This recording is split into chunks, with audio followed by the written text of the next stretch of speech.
The David Pakman Show at davidpakman.com. New show, bonus show. Here we are in studio. Talk about science quite a bit on the bonus show. And there's a recent pick that Donald Trump has made for the, in this case, man who will be the next leader of NASA.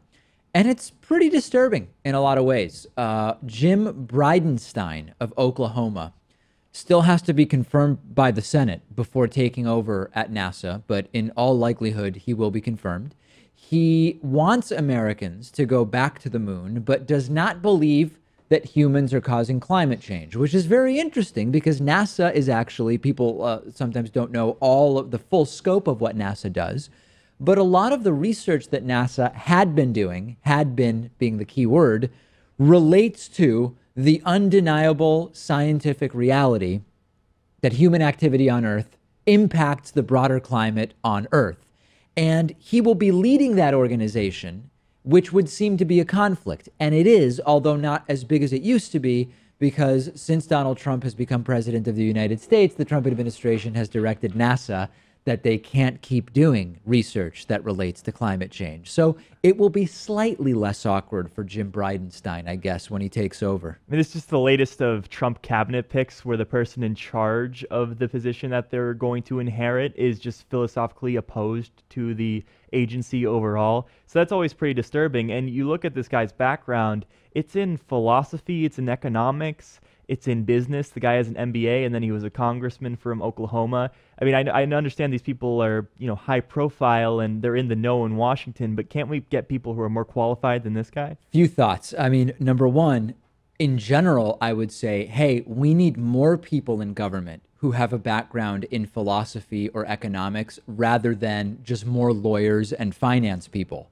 However, not when it's a science position and it's somebody who's going to be running NASA. That's when we actually want someone with a science background. And when you talk about people in the Trump administration ideologically opposed to the department or position they're in, I know Rick Perry wanted to eliminate the Department of Energy. Now he's running the Department of Energy. What other had ones he are been there? able to remember the name of the Department of He Energy? would have been opposed to it. He would have been opposed to it. Scott Pruitt at the EPA. I mean, I think he's just kind of like a no regulation guy. So although maybe he hasn't ever said, I don't think the EPA should exist, the EPA's core function is one that he seems to be on the side of it being unnecessary. Who else is there? Betsy DeVos and Ben Carson come to mind. I don't know if they want to eliminate the department overall, but they certainly want to gut it to the extent that they can. Yeah. So this is concerning to me, and it's concerning in a number of ways. It's concerning because of what we're dealing with climate change. It's concerning to me because I think that actually space exploration presents a really interesting and important opportunity for the future of the human race, both existentially, but also in ways to sort of work across country borders in a sort of a different mindset than we often see when talking about trade deals or whatever else the case may be.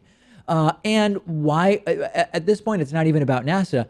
No one who believes that climate change is not a real thing should be serving, period, never mind in NASA. So many concerns. I think a majority of members of the House Science Committee don't believe that either climate change is existing or that man is causing it, which is pretty disturbing as well. And I don't know, I mean, this guy Jim Bridenstine, though, at least he was able to propose legislation called like the American Space Renaissance Act. Okay. And, he wants to target space junk and he wants more rovers on the moon and all this stuff. All right. So do you think there's any silver lining with the fact that he at least wants to overall improve our space exploration? Listen. There's just that downside of the fact that he denies climate change. The how can I say this? The silver lining is he's okay with NASA doing something.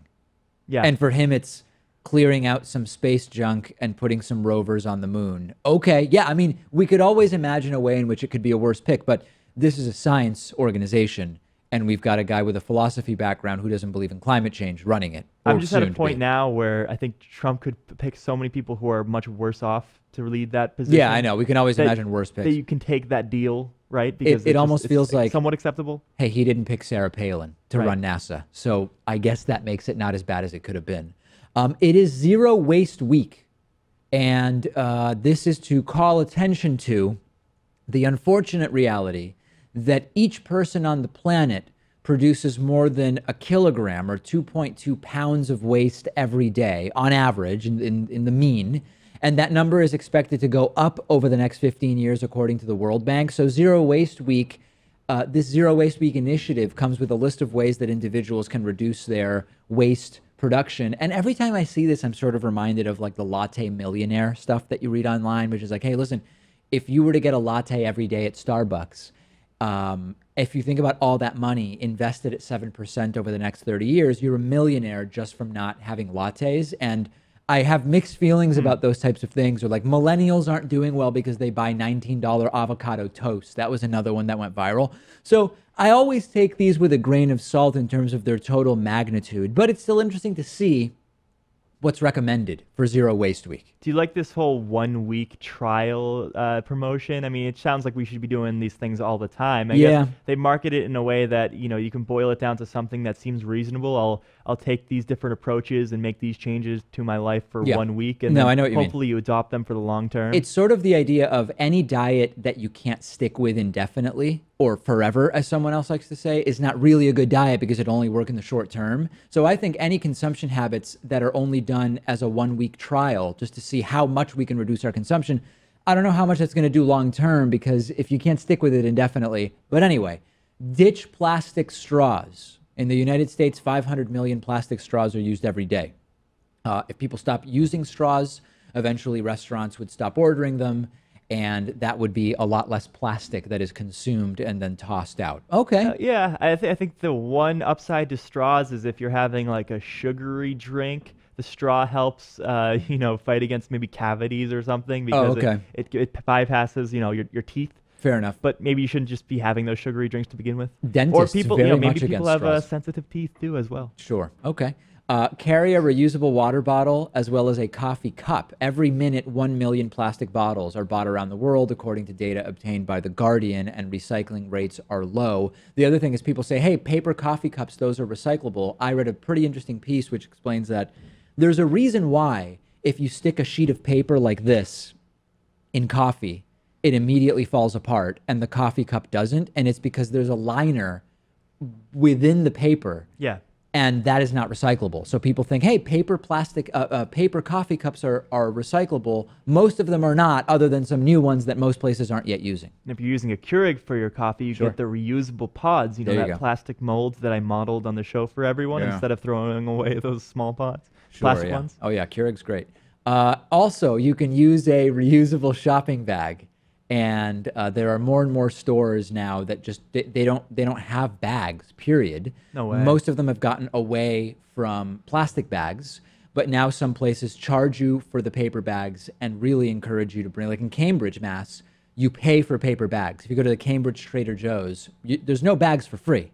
But it's not much. I mean, it's, Sure. Something, pennies. though. 10 cents. I haven't seen any grocery store that they don't have bags. I mean, how can you do that? That might have been in somewhere? Argentina. That might have been in Argentina, where it's small grocery stores. They're like, hey, you just got to bring your own bags. We're not dealing with bags. Just imagine you fill a shopping cart and spend like $100+ on groceries, and you then get to the what are you checkout. supposed to do? Yeah, no, it's a problem, folks. I'll tell you that. Start composting.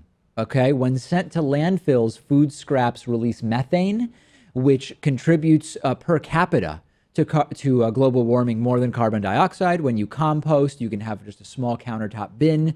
You can do it in your apartment. You put in the food waste. It turns into nutrient-rich soil, which you can then use to grow other stuff. Wow. I know people who compost at home. Yeah, and you can make it so you can start a new hobby, start growing stuff. You can. Quit smoking. Quit smoking is kind of a good one for a lot of different reasons, including health. But if you look on any street, anywhere, they're covered in cigarette butts, people that just toss these spent cigarettes onto the ground, and they are considered toxic waste. When that stuff, when it rains, then the chemicals from the cigarette run into the water supply, it gets into the food chain. Cigarette butts are not biodegradable. They contain small pieces of plastic. Stop smoking. What do you do when you see someone just toss a cigarette butt on the ground? Lewis had a story of when he confronted a guy who tossed a bottle near the studio here when he was walking in one day. And it almost escalated into a fight. That's not really my thing, but I do just kind of look at the person and I look really confused. I'll just look really confused. Like, what are you doing? I do the same thing. I just do like a dirty look with like a hand gesture. Like, like what are you doing? It's like, what are you doing? That's it's the same me. thing I do when somebody does something in a car that's absolutely nuts. and I'm not going to go road rage on them, but I will if they can see me. I'll just kind of point and act really confused, like I don't know what's going on. Okay, Elon Musk active on Twitter over the weekend. He now predicts World War III, but it has nothing to do with North Korea. He actually tweeted that North Korea should be low on our list of concerns for civilizational existential risk.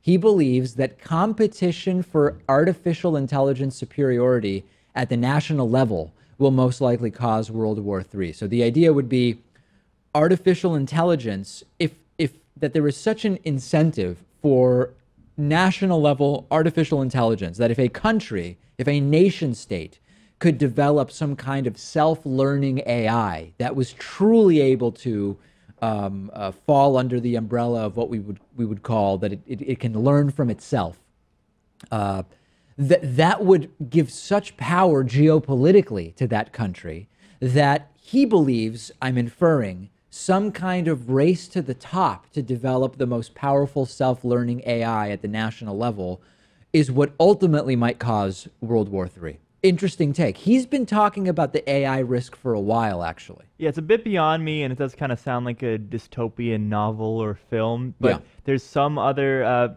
people in his this field, I guess, who disagree with him. Mark Zuckerberg, founder of Facebook and another billionaire, says that it's pretty irresponsible for Elon Musk to be saying this stuff.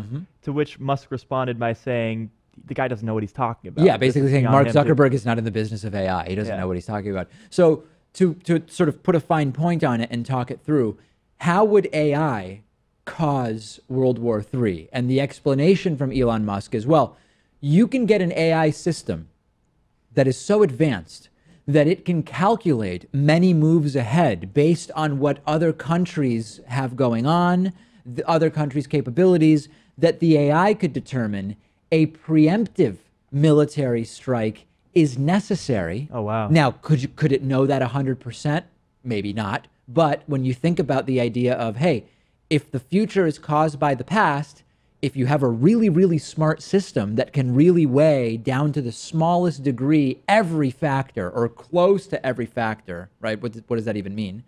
It could say there is 99.9% certitude that if we don't bomb China, China will choose to take over Russia. Russia will notice that and preemptively launch nuclear weapons against some other country. So if you work it all the way back, we can prevent that from happening by preemptively bombing China or whatever, right? I mean, that's the sort of idea. That's it's like chess where you're planning 10 moves ahead. Absolutely. And also because these are computers too, they don't have those human concerns about, Correct. I'm sure they calculated how much life would be lost. Sure. But they don't have any hesitation like we would have. And can they calculate the ability of negotiators to talk someone out of something? There's too many variables. I don't know. Maybe they can, maybe they can't. Depends how advanced artificial intelligence gets. So that's Elon Musk's concern.